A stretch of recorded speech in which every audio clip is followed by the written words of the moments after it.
নারী, পুরুষরা যাকে নাম দিয়েছেন ত্রিয়া, কেন দিয়েছেন, কে দিয়েছেন, কেউ তা জানে না। কথায় আছে পুরুষরা ভাবেন যে ত্রিয়া, ভাবেন একরকম, বলেন অন্য কিছু, আর করেন অন্য কিছুই। কিন্তু সত্যিটা কি এটাই? আসল সত্যি হলো এটাই যে ত্রিয়া হলো সেই চরিত্রহীন পুরুষ আর কেউ নয়। সেই পুরুষ যারা নারীকে বলেন যে আপনি হলেন মা, আপনি হলেন দেবী, আপনি হলেন বোন। আর ভাবেন কি? ভাবেন যে এই নারী হলো আমাদের পায়ের ধুলো আর কিচ্ছু নয়। আর কি করেন? ওনাদের মাথায়, ওনাদের খোপায় মালা পরিয়ে দিয়ে ভাবেন যে ওনারা হলেন তাদের পায়ের ধুলোর সমান। একজন নারীর সম্মান ভঙ্গ করেন, তাদের দাসী মনে করেন। ভুলবেন না, যত্র নারী আস্ত পূজ্যন্তে রমন্তে তত্র দেবতা। অর্থাৎ যেখানে নারীকে পুজো করা হয় সেখানে ঈশ্বর বাস করেন, আর যেখানে নারীকে অপমান করা হয় সেখানে ঈশ্বর এবং ভাগ্য এই দুই রুষ্ট হয়। মনে রাখবেন, যদি নারী কল্যাণকারী হতে পারেন তাহলে নারী মহাচণ্ডী রূপও ধারণ করতে পারেন। যদি একজন নারী মাতা হয়ে জন্মদান করতে পারেন তাহলে নারী মৃত্যু হয়ে বিনাশও করতে পারেন। যেখানে নারী অপমানিত হবেন সেখানে মহান ভারতও মহাভারতের পথে অগ্রসর হতে পারে। তাই মনে রাখবেন, নারীর অপমান যেন কখনোই না ঘটে। আর যদি কোথাও নারীর অপমান হয় তার অর্থ হলো আপনার বিনাশ আপনার দিকেই আসছে। আর এটা হলো তার প্রথম পদক্ষেপের প্রথম পদধ্বনি। রাধা রাধা। যদি সন্তান কোনো দুষ্কর্ম করে তাহলে সেই অপরাধ শুধু কি সেই সন্তানের? না, যদি সন্তান দুষ্কর্ম করে তাহলে অপরাধী তার মাতা পিতাও, যারা পুত্রমোহর কারণে সেই অনুচিত কাজে তাকে বাধা দেননি। অপরাধী হলেন তার পিতামহ, যিনি নিজের কর্তব্যবোধের কারণে নিজের পরিবারের যত্ন নেননি, যিনি সন্তানকে কখনো শাস্তি দেননি। অপরাধী হলেন তার সেই গুরুও, যিনি নিজের শিষ্যের সেই দুষ্কর্ম দেখেও তাকে প্রতিহত করতে পারেননি। একজন হবু রাজার কর্তব্য হলো নিজের প্রজার কাছে সে যেন এক উদাহরণ প্রস্তুত করতে পারে। কিন্তু যদি এত অনুচিত উদাহরণ প্রস্তুত হয়ে থাকে তাহলে মা বাবার, বাড়ির বয়োজ্যেষ্ঠদের কর্তব্য হলো ওনারা যেন সেটা সেখানেই থামায়, হয় ভালোবেসে নয়তো শাস্তি দিয়ে। যদি না থামানো হয় তাহলে মহাভারত অবশ্যম্ভাবী। বিজয়, বিজয় লাভের জন্য মানুষ কি না করে থাকে, যে কোনো সম্ভাব্য প্রচেষ্টা করে। কিন্তু নিজের বিজয় লাভের জন্য বাজিতে যা ইচ্ছে তাই রেখে দেওয়া কি উচিত কাজ? কখনোই নয়। নিজের হারানো সম্মান, নিজের হারানো সম্পত্তি, নিজের হারানো অধিকার ফিরে পাওয়ার শুধু একটাই পথ রয়েছে, আর তা হলো পুরুষার্থ, দ্রুতক্রিয়া নয়। যে মানুষ নিজেই হেরে গেছে, নিজেই নিজের জয়লাভ করার জন্য অন্য কাউকে কিভাবে বাজিতে রাখতে পারে? এ হলো সম্পূর্ণরূপে অনুচিত। অনেক সময় অনেক ধন লাভ করার জন্য, অনেক সম্পত্তি লাভ করার জন্য আমরা নিজের আসল ধন, আমাদের আপনজন, তাদেরকে হারিয়ে ফেলতেও প্রস্তুত হয়ে যাই। এটা একেবারেই উচিত নয়। যত বড়ই সংকট আসুক না কেন, আমাদের আপনজনদের আমাদের সাথেই রাখা উচিত। নিজের বিজয়ের জন্য ওনাদের বাজি রাখা ঠিক নয়। এই ভুল কেউ একজন করেছেন, আপনি তা ভুলেও করবেন না। রাধা রাধা। নারী জন্মসূত্রে কারোর কন্যা, ধর্মসূত্রে কারোর পত্নী, আর কর্মসূত্রে কারোর মা। আমাদের মনে এই ছবি আঁকা রয়েছে একজন নারীকে নিয়ে, তাই না? একটা অতুলনীয় ভূমিকা রয়েছে নারীদের আমাদের জীবনে, আর নারী ছাড়া আমরা কিছুই নই। কিন্তু অধিকার, সেখানে আমরা একটা ভুল করে বসি। যখন নারী একজন কন্যা থাকে, যখন সে জন্ম নেয়, তখন তার ওপর অধিকার থাকে তার পিতার। আর তারপর যখন বিয়ে হয়ে যায়, তখন তার অস্তিত্বের ওপর অধিকার থাকে তার স্বামীর। আর যখন তিনি মা হন, তখন নিজেই তিনি জীবনের সমস্ত অধিকার দিয়ে দেন তার সন্তানকে। কিন্তু আমরা কি কখনো এটা ভেবেছি এই জীবন হলো তার নিজের? যে নারী সবার কল্যাণ করছেন, তার জীবনের অধিকারও তার কাছেই থাকা উচিত, তাই না? তার নিজের জীবনের সিদ্ধান্ত সে নিজেই নিতে পারেন, নিজেই নিজের ভাগ্যের রচয়িতা হতে পারেন। আর এর জন্য আমাদের নিজেদের পাল্টাতে হবে, দৃষ্টিভঙ্গি পাল্টাতে হবে। কারণ এই ধারণা সেটা আজ বা কালকের ব্যাপার নয়, এটা ঘটে চলেছে বহু বছর ধরে, আর চলতেই থাকবে যদি আমরা এটা না বদলাই। আর এটা তখনই সম্ভব হবে যখন আমরা নিজেদের মধ্যে পরিবর্তন আনব। তাই আজকের পর থেকে, এই মুহূর্ত থেকে, কোনো নারীর ওপর অকারণ অধিকার স্থাপনের আগে সহস্রবার ভেবে দেখবেন। কারণ যখন নারী নিজের অধিকার কেড়ে নিতে বাধ্য হবেন, তখন শুধু এবং শুধুমাত্র বিনাশই ঘটবে। রাধা রাধা। অনেক ব্যক্তির মনে একটা প্রশ্ন জাগে আমাকে আর রাধাকে নিয়ে। বলেন যে, না আমি আর রাধা একসাথে থাকি, না আমাদের বিয়ে হয়েছে, আমি এখানে দ্বারকাতে, ও ওখানে বর্ষণাতে, তাও এত ভালোবাসা কি করে? এ কেমন সম্পর্ক? আমি তাদের একটা সহজ কথা বলতে চাই। আপনি কখনো আয়নার দিকে দেখেছেন? নিজের দুই চোখের দিকে তাকিয়ে জিজ্ঞাসা করুন, এই দুই চোখ একসাথে কেন বন্ধ হয়, একসাথে কেন খোলে, একসাথে কেন ঘুমোয়, একসাথে কেন কাঁদে? আজীবন কোনো এক মানুষের সাথে সম্পর্ক রাখা অবশ্যই সম্ভব, তাদের সাথে দেখা না করে। আমার আর রাধার ভালোবাসাও কিছুটা এরকমই, আর কিছুটা এরকমই হয় ভালোবাসা দুই নয়নের মতো, যারা কখনোই মিলিত হবে না, কিন্তু চিরকালের জন্য একসাথে জুড়ে থাকবে। এই অনুভূতি নিঃস্বার্থ হয়, আর এই নিঃস্বার্থ ভালোবাসা আপনাকে আনন্দের পথে অগ্রসর করে। জীবনে সবসময় নিঃস্বার্থভাবে ভালোবাসুন, শুধুমাত্র আনন্দই পাবেন। তাহলে আসুন আমার সাথে নিঃস্বার্থভাবে ভালোবেসে বলুন, রাধা রাধা। মানুষ, কোন ব্যক্তির নির্মাণ হয় কিভাবে?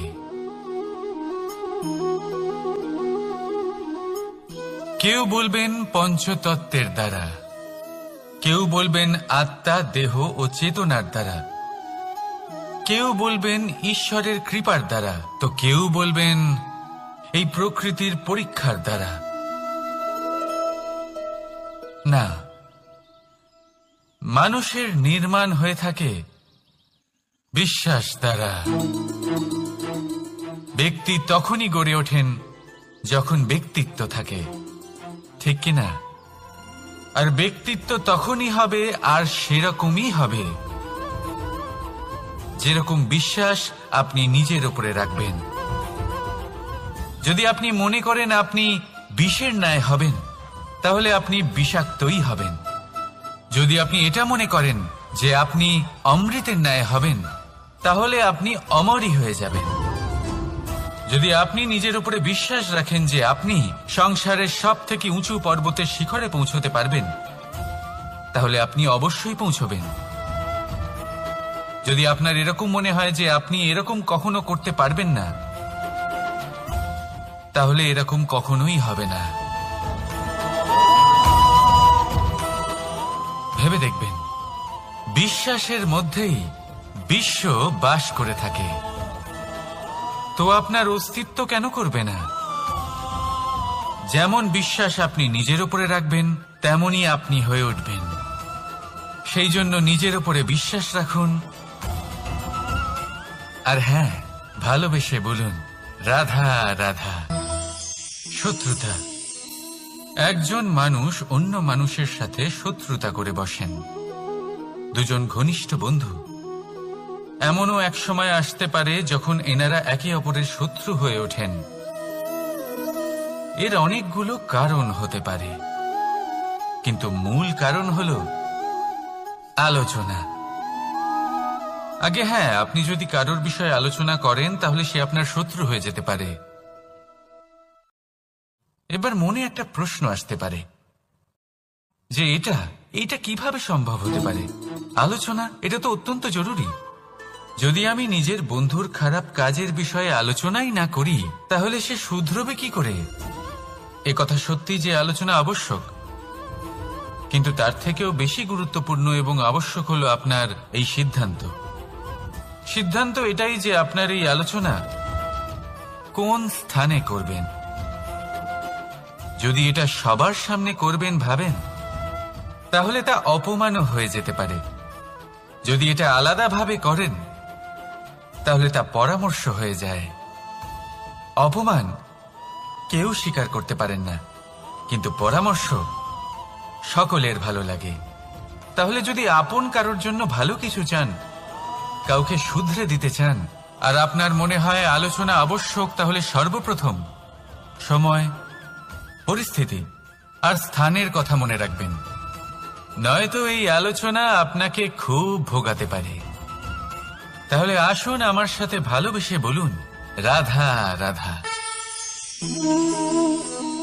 আপনার জীবনেও কি সমস্যা রয়েছে? অবশ্যই থাকবে। প্রত্যেকের জীবনেই সমস্যা থাকে।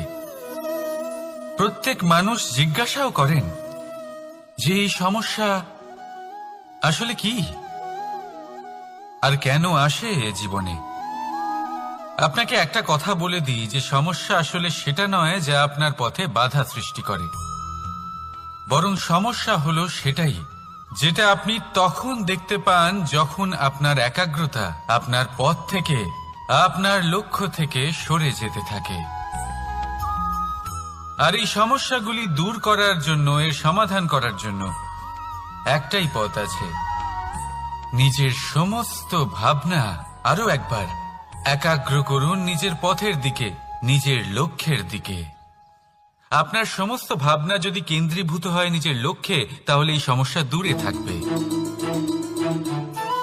যদি এরকম না হয়, যদি আপনার মন একটু অন্যদিকে চলে যায়, তাহলে এই সমস্ত সমস্যা আবার সামনে চলে আসে আর বাড়তেও থাকে। দেখুন, যেখানে আপনার লক্ষ্য রয়েছে, বান যদি সেখানেই চালাতে হয়, তাহলে দৃষ্টি তো সেদিকেই রাখতে হবে। তবেই তো আপনি সেই লক্ষ্য ভেদ করতে পারবেন। সেই জন্য মনে রাখবেন, সর্বদা লক্ষ্য রাখবেন নিজের পথে, সেই পথেই সামনে এগোতে থাকুন নিজের লক্ষ্যের দিকে। আপনি যত সামনে এগোতে থাকবেন এই সমস্যা তত পিছিয়ে যাবে। তাহলে আসুন আমার সাথে ভালোবেসে বলুন, রাধা রাধা। এই পাখিরা সত্যি খুব সুন্দর, আমার খুব ভালো লাগে। আপনি নিশ্চয়ই শুনে থাকবেন যে কিছু পাখির কাছে ডানা অবশ্যই থাকে, কিন্তু উড়তে পারে না। তারা চায় উঁচু আকাশে উড়ে বেড়াতে এবং মেঘেদের সাথে কথা বলতে, করতেই পারে না। এবার এই সংসারেও পাওয়া যায় ঘুড়িও। এদের মধ্যে না জীবন আছে, না প্রাণ আছে, আর না আছে ডানা, কিন্তু এরা আকাশের সাথে কথা বলে, হাওয়ার বেগের সাথে কথা বলে, আনন্দ করে, উৎফুল্ল হয়ে ওঠে। আকাশে জীবনের কিছু মুহূর্ত কাটায়। তার কারণ কি হতে পারে? কারণ হলো সুতো। এই সুতো যদি সঠিক হাতে থাকে, তাহলে এই কাগজের তৈরি ঘুড়িও আকাশের উচ্চতায় উড়ে বেড়াতে পারে। এবার এই সুতো আসলে কি? এই সুতো হলো আসলে ভালোবাসা, এই সুতো হলো আসলে বিশ্বাসের। আর এটা আপনি দিয়ে থাকেন তাদের হাতে যাদের আপনি বিশ্বাস করেন, যাদের আপনি নিজের সর্বস্ব দিয়ে দেন। ভেবে দেখুন, এই ভালোবাসা আর বিশ্বাসের সুতো আপনি যদি সঠিক মানুষের হাতে দিয়ে দেন, তাহলে আপনি অনেক উচ্চতায় উঠতে পারবেন, আকাশের উচ্চতায় উড়ে বেড়াতে পারবেন, মেঘের সাথে কথা বলতে পারবেন, পাখিদের মতো উঠতে পারবেন, যা ইচ্ছে তাই করতে পারবেন। শুধু এই মানুষ সঠিক হতে হবে, এমন একজন মানুষ যার মনে আপনার জন্য ভালোবাসা রয়েছে, এমন এক মানুষ যার মনে কোনো স্বার্থ নেই, যিনি পরোপকারী, এমন একজন ব্যক্তি যিনি আপনার অস্তিত্বকে বাইরে নিয়ে আসতে পারবেন, তাকে উজ্জ্বল করে তুলবেন।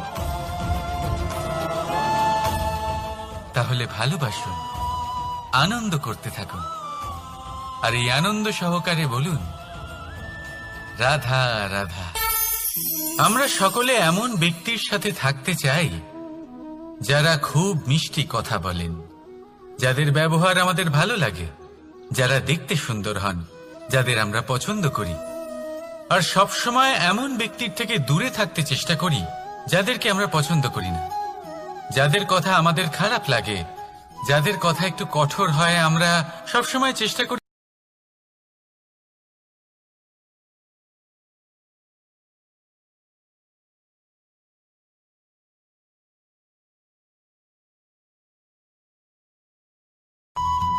ওষুধও একটু কড়াই হয়, কিন্তু এ কি করে?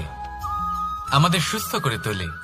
ঠিক সেইভাবেই ভালোবাসার এই অধ্যায় একটু কঠিন, একটু কড়াও মনে হতে পারে, কিন্তু এর ফল সবসময় আপনাদের স্বাস্থ্যের পক্ষে ভালোই হয়। সেই জন্য যদি কেউ আপনার নিন্দে করে, আপনাকে কড়া কথা শোনায়, আপনার ব্যাপারে আলোচনা করে, তার মানে এটা নয় যে সে আপনার শত্রু। হতে পারে তিনি আপনার বন্ধু হন, আপনার জন্য ভালো চান, আপনাকে শুধরে নিতে চান, আপনার মধ্যে কোনো পরিবর্তন দেখতে চান। সেই জন্য কখনো কারোর কথা শুনে বা কাউকে দেখে প্রাথমিকভাবে এই সিদ্ধান্ত নেবেন না যে তিনি আপনার শত্রু হন নাকি আপনার বন্ধু হন। এমনও শত্রু হয়ে থাকেন যে গুড়ের মতো মিষ্টি মিষ্টি কথা বলে আসলে আপনাকে বিষ পান করিয়ে দেবেন। আর এমনও বন্ধু থাকেন যারা আসলে নিমের মতো কড়া কথা বলেন কিন্তু আপনাকে অমৃত পান করান। এদের মধ্যে পার্থক্য করতে জানতে হবে, কে আসলে শত্রু হন আবার কে আসলে মিত্র হন। এই পার্থক্য যখন আপনি করতে শিখবেন, তখন আপনি এই সংসারের সব থেকে সুখী প্রাণী হয়ে উঠবেন। এই পার্থক্য বোঝা সহজ নয়, কিন্তু অবশ্যই আবশ্যক। রাধা রাধা। অসুখ। এমন কোনো মানুষ আছেন এই সংসারে যার অসুখ করে না? প্রত্যেক মানুষ কখনো না কখনো অবশ্যই অসুস্থ হয়েছে, তার এই শরীর রোগের শিকার অবশ্যই হয়েছে। এবারে দেখুন, এই রোগ আসে আবার এই রোগ চলেও যায়, কিন্তু সেই রোগ আমাদের কষ্ট দিতে কেন সক্ষম হয়? কারণ হলো স্বচ্ছতা। যদি এই স্বচ্ছতা শরীরে না থাকে, তাহলে মানুষকে শারীরিক কষ্ট পেতেই হবে। ঠিক সেইভাবেই অত্যন্ত প্রয়োজনীয় হলো এই স্বচ্ছতা যেন মনেও থাকে।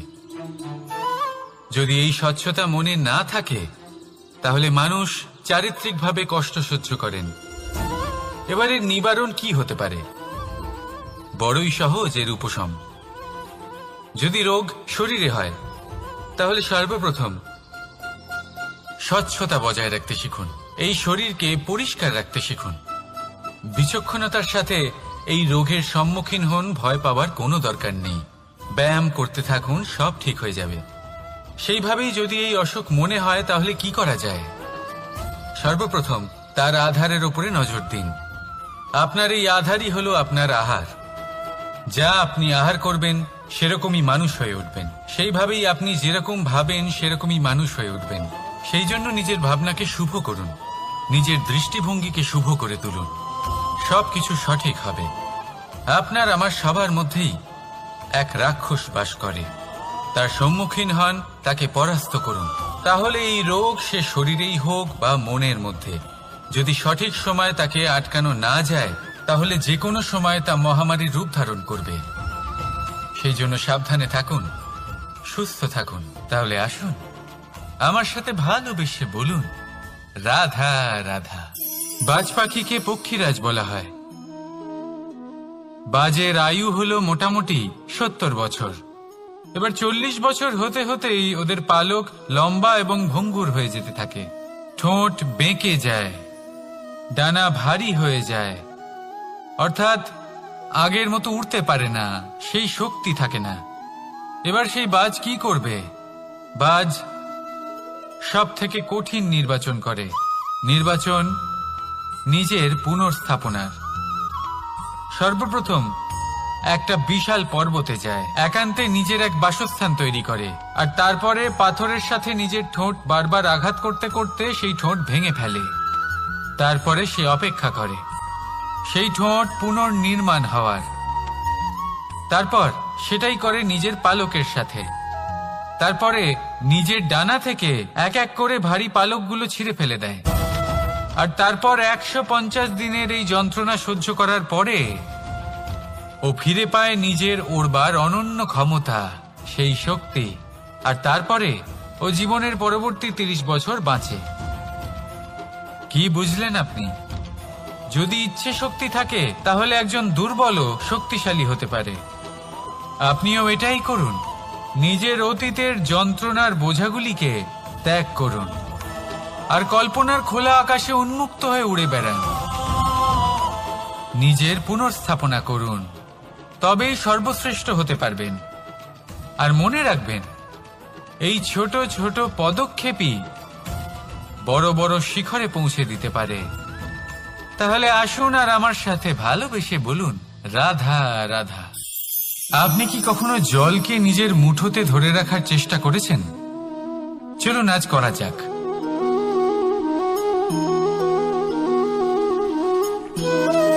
যদি আপনি নিজের মুঠো জোরে বন্ধ করেন, জল ধরে রাখতে পারবেন না। যদি আপনি তাকে এমনি বইতে দেন, তাহলে ও নিজের পথ নিজেই করে নেবে আর আপনার হাতেও থেকে যাবে। আমাদের জীবনও হলো কিছুটা এরকম, জলের মতো। নিজের পথ নিজেই করে নেয় এই জীবন। প্রত্যেক সমস্যার সমাধান নিজেই করে নেয় এই জীবন। তাই জীবনে যখন কোনো পরিস্থিতি আমাদের প্রতিকূল হয়ে থাকে, কিছুই হয়তো আমরা বুঝতে পারছি না, কিছুই যখন বসে থাকে না, তখন আমরা হতাশ হয়ে পড়ি, নিরাশ হয়ে পড়ি। আর এটাই করা উচিত নয়। শান্ত মনে দেখতে হবে যে এই জীবনে আসলে কি ঘটে চলেছে। কষ্ট সবাই ভোগ করেন। কষ্ট পেলে কেউ রেগে যান, রেগে গিয়ে পরাক্রম দেখান। এটাই তো করা উচিত নয়। শান্ত মনে সেটাই করতে হবে যা জীবন আমাদের শেখাতে চাইছে। জীবন আমাদের সব শিখিয়ে দেবে, শুধু মনে রাখবেন কখন প্রয়াস করতে হবে আর কখন আমাদের প্রতীক্ষা করতে হবে, সেটা আগে আপনাকে বুঝতে হবে। তাহলে আসুন আমার সাথে ভালোবেসে বলুন রাধা রাধা। বল, শক্তি, পরাক্রম এই সংসারের বিকাশের মূল। কিন্তু কখনো ভেবেছেন যে প্রকৃতি আমাদের এই বল, শক্তি, পরাক্রম কেন দিয়েছেন? যাতে আমরা জীবনে কারোর উদ্ধার করতে পারি, কাউকে সাহায্য করতে পারি, কারোর জন্য ভালো কিছু করতে পারি, কোনো গরিব অসহায় মানুষের জন্য কিছু করতে পারি। এই বল, এই শক্তির সদ্ব্যবহার করতে পারি। কখনো দেখেছেন এমন মানুষ যার কাছে অসীম শক্তি আছে, কিন্তু তার সাথেই অসম্ভব অহংকারও রয়েছে? যিনি নিজেকে সর্বশ্রেষ্ঠ বলে মনে করেন, খারাপ কাজও করেন। আপনি দেখবেন প্রকৃতি এবং মানুষ তাকে ভাঙতে সর্বদা চেষ্টা করেন। মনে রাখবেন, যতই সুবিশাল পর্বত হোক না কেন, তা যদি পথে পড়ে, তাকে ভেঙে পথ প্রশস্ত করা হয়। যদি আপনার কাছে বল থাকে, শক্তি থাকে, পরাক্রম থাকে, তাহলে তার সদ্ব্যবহার করুন। কাউকে সাহায্য করুন, কাউকে রক্ষা করুন। যদি আপনি আপনার শক্তির দুর্ব্যবহার করেন, তাহলে মনে রাখবেন আপনি নিজের বিনাশ নিজেই আমন্ত্রণ করছেন। এবার বল অর্জন করার পরে, শক্তি অর্জন করার পরে আপনি নিজেকে বিনাশ করতে চান নাকি এই সংসারের উদ্ধার করতে চান, সিদ্ধান্ত আপনার। রাধা রাধা। মানুষ আর ধন, এই দুইয়ের মধ্যে সম্পর্ক খুব ঘনিষ্ঠ। ধন হলো সেই শক্তি যার ব্যবহার মানুষ করে থাকে সাংসারিক বস্তু ক্রয় করার জন্য, নিজের জীবন যাপন করার জন্য। আর মানুষ হলো সেই শক্তি যারা ধনকে গুরুত্বপূর্ণ করে তোলেন। এবার একটা কথা বলি, ব্যবহার করা উচিত ধনকে আর ভালোবাসা উচিত মানুষকে। এটা বেশিরভাগ মানুষই বোঝেন না। মানুষ এখানেই সব থেকে বড় ভুল করে বসেন। তারা ভালোবাসেন ধনকে আর ব্যবহার করেন মানুষকে। এ হলো অনুচিত। দেখুন, আপনি একটা সূচের দ্বারা যুদ্ধ করতে পারবেন না, আর কোনো তলোয়ার দ্বারা বস্ত্র সেলাই করতে পারবেন না, তাই না? কোনটা কিসের জন্য হয় সেটা বোঝা অত্যন্ত জরুরি। আপনিও সঠিক দিকে অগ্রসর হন। মানুষকে ভালোবাসুন আর ধনকে ব্যবহার করুন। যদি আপনি মানুষকে ব্যবহার করেন তাহলে আপনি ভালোবেসে ফেলবেন ধনকে, আর এই ভালোবাসা ধীরে ধীরে পরিণত হবে লোভে, আর ধীরে ধীরে এটা আপনাকে বিনাশ করে দেবে। তাহলে সমস্ত মানুষকে ভালোবাসুন আর এইভাবে ভালোবেসে বলুন, রাধা রাধা। সাফল্য কে না চান? সাফল্য লাভ করার, শিখরে পৌঁছানোর আলাদাই একটা আনন্দ রয়েছে। আর আপনজনদেরও কে না চান? প্রত্যেক মানুষ চান যেন জীবনে তার কোনো আপনজন থাকে, যারা সবসময় তাদের সাথে থাকবে। কারণ আপনজনের সাথেই তো সাফল্যের আনন্দ সব থেকে বেশি পাওয়া যায়। কিন্তু আসলে কি হয়, অনেক সময় সাফল্যের খোঁজে সেই পথে চলতে চলতে আমরা আপনদের থেকে দূরে চলে যাই। না চাইতেও দূরে চলে যেতে হয়, ওনাদের সাথে সময় কাটাতে পারি না। আর আমরা ভুলে যাই যে সাফল্যের আসল আনন্দ আপনজনদের সাথেই পাওয়া যায়। সফল হওয়ার পরে আপনদের সাথে দেখা হলে তাদের চোখে আমাদের জন্য যে আবেগ থাকে, যে সম্মান, যে প্রেম থাকে, সেটাই হলো আসল পুরস্কার। আমরা সেই কথা ভুলে যাই এবং একা হয়ে পড়ি। বেশিরভাগ সময় এটাই হয়। বেশিরভাগ সময় সফল মানুষগুলি একা হয়ে যান। এবার আপনি কি চান? আপনি অসফল হয়ে দিনগুলি একাকিত্বে কাটাতে চান, নাকি সফল হয়ে আপনজনদের সাথে আনন্দে থাকতে চান? সেই সিদ্ধান্ত আপনার। সাফল্যের পেছনে ছুটুন, নিজেকে উজাড় করে দিন, কিন্তু আপনজনদের সঙ্গ ত্যাগ করবেন না। সেই আপনজন যারা আপনার সাফল্যের জন্য দায়ী, সেই আপনজন যিনি আপনার সাফল্যে আনন্দ পান, সুখ লাভ করেন, তাদের কখনো ত্যাগ করবেন না। আসুন আমার সাথে ভালোবেসে বলুন, রাধা রাধা। ভগবান আর ভক্ত যখন একাকার হয়ে যায়, যখন ভক্ত তার ভগবানের প্রতি এবং নিজের জীবনের উদ্দেশ্যের প্রতি সম্পূর্ণরূপে সমর্পিত হয়, তখন জন্ম নেয় ভক্তি। এই সংসারের সমস্ত আশা হয়তো আপনার সঙ্গ ত্যাগ করে দিতে পারে, তখনও ভক্তি সাথে থাকবে। ভক্ত আর ভগবান যখন একাকার হয়ে যায়, তাদের মধ্যে কোনো পার্থক্য থাকে না। তারা এক হয়ে যায়, এক ব্যক্তিত্ব, এক অস্তিত্ব। সেই জন্য কখনো জীবনে যে কোনো রূপেই, যে কোনো প্রকারেই, যে কোনো ঈশ্বরকে মান্য করুন। মনের মধ্যে শ্রদ্ধা ভাব জাগ্রত করুন, মনে ভক্তি ভাব জাগ্রত করুন। এই সমগ্র সংসারে সব কিছু আপনাকে ছেড়ে চলে গেলেও তখনও এই ভক্তি শুধুমাত্র আপনার উত্থান ঘটাবে। তাই মনে ভক্তি জাগ্রত করুন আর আমার সাথে ভালোবেসে বলুন, রাধা রাধা। শব্দই হলো শূন্য, শব্দই হলো আরম্ভ, শব্দই হলো অন্ত, শব্দই হলো অমর, শব্দই হলো ব্রহ্ম। এই শব্দ হলো অত্যন্ত বিশেষ।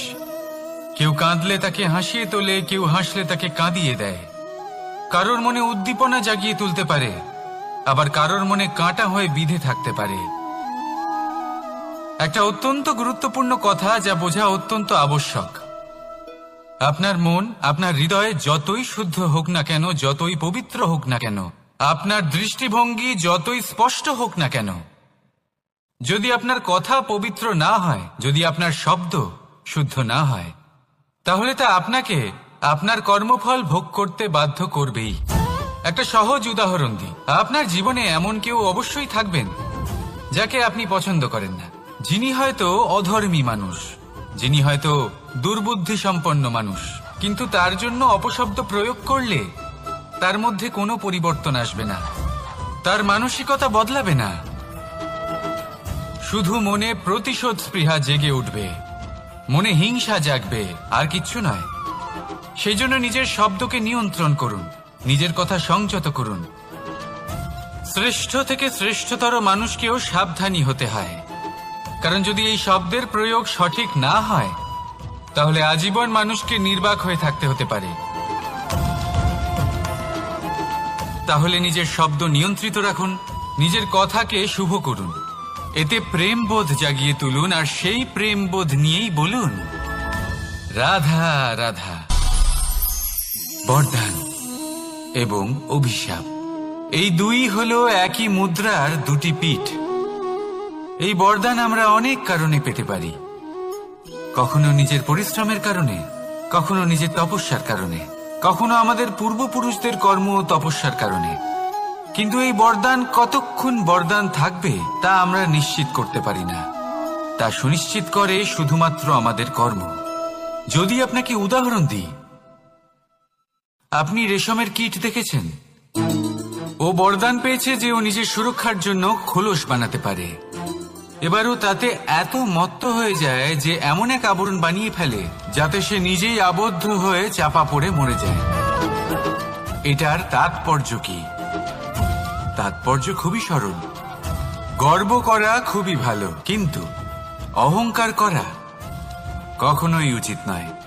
যদি অহংকার মনের মধ্যে প্রবেশ করে, তাহলে এই বরদান অভিশাপে পরিণত হতে সময় লাগে না।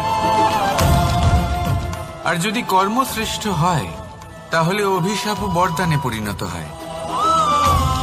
তাহলে আসুন, শ্রেষ্ঠ কর্ম করুন আর আমার সাথে ভালোবেসে বলুন রাধা রাধা।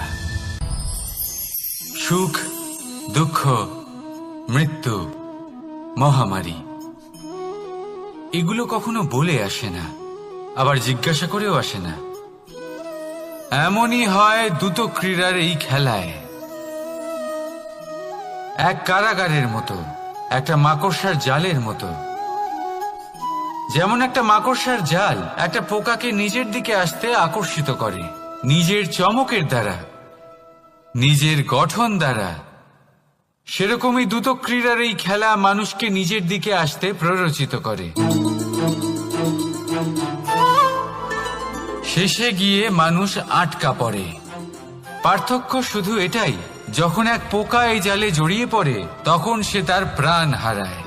মানুষ যখন এই দ্রুত ক্রীড়ায় আকর্ষিত হয়, সে নিজের মান, নিজের ধন সবকিছু হারায়, নিজের বিবেক হারিয়ে ফেলে। কিন্তু আপনি আপনার বিবেক কখনোই হারাবেন না। যদি আপনার মনে লোভ চলে আসে, আপনি লোভী হয়ে ওঠেন।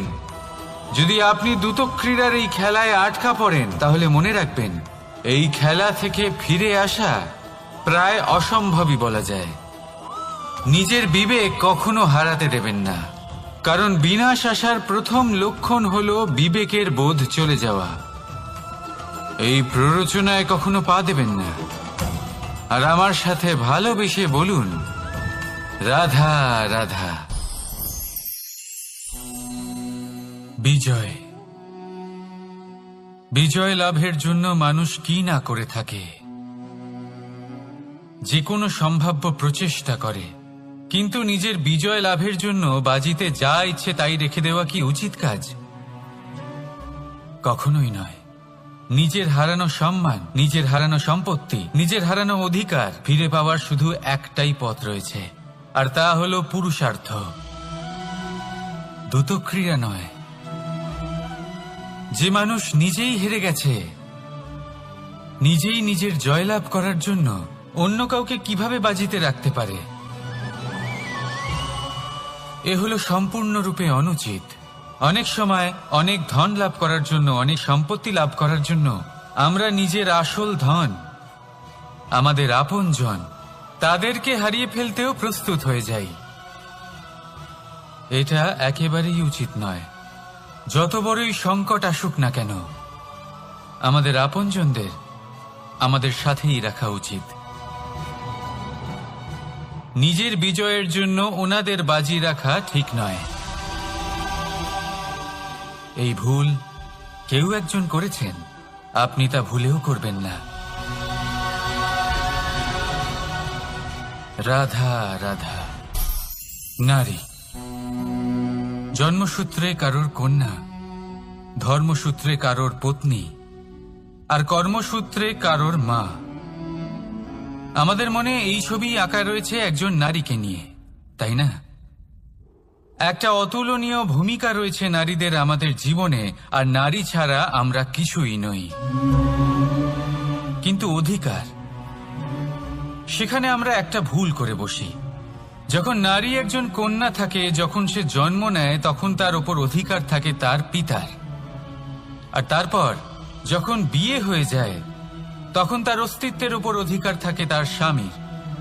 আর যখন তিনি মা হন, তখন নিজেই তিনি জীবনের সমস্ত অধিকার দিয়ে দেন তার সন্তানকে। কিন্তু আমরা কি কখনো এটা ভেবেছি এই জীবন হলো তার নিজের? যে নারী সবার কল্যাণ করছেন, তার জীবনের অধিকারও তার কাছেই থাকা উচিত, তাই না? তার নিজের জীবনের সিদ্ধান্ত সে নিজেই নিতে পারেন, নিজেই নিজের ভাগ্যের রচয়িতা হতে পারেন। আর এর জন্য আমাদের নিজেদের পাল্টাতে হবে, দৃষ্টিভঙ্গি পাল্টাতে হবে। কারণ এই ধারণা সেটা আজ বা কালকের ব্যাপার নয়, এটা ঘটে চলেছে বহু বছর ধরে, আর চলতেই থাকবে যদি আমরা এটা না বদলাই। আর এটা তখনই সম্ভব হবে যখন আমরা নিজেদের মধ্যে পরিবর্তন আনব। তাই আজকের পর থেকে, এই মুহূর্ত থেকে, কোনো নারীর ওপর অকারণ অধিকার স্থাপনের আগে সহস্রবার ভেবে দেখবেন। কারণ যখন নারী নিজের অধিকার কেড়ে নিতে বাধ্য হবেন, তখন শুধু এবং শুধুমাত্র বিনাশই ঘটবে। রাধা রাধা। নারী,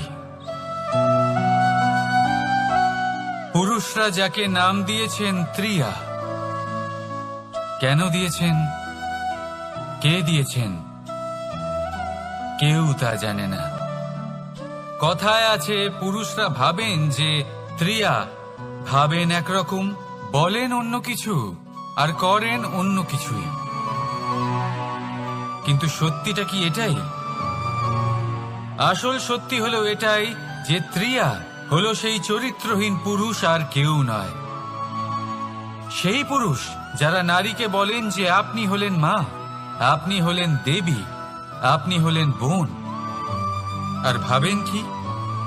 ভাবেন যে এই নারী হলো আমাদের পায়ের ধুলো, আর কিচ্ছু নয়। আর কি করেন? ওনাদের মাথায়, ওনাদের খোপায় মালা পরিয়ে দিয়ে ভাবেন যে ওনারা হলেন তাদের পায়ের ধুলোর সমান। একজন নারীর সম্মান ভঙ্গ করেন, তাদের দাসী মনে করেন।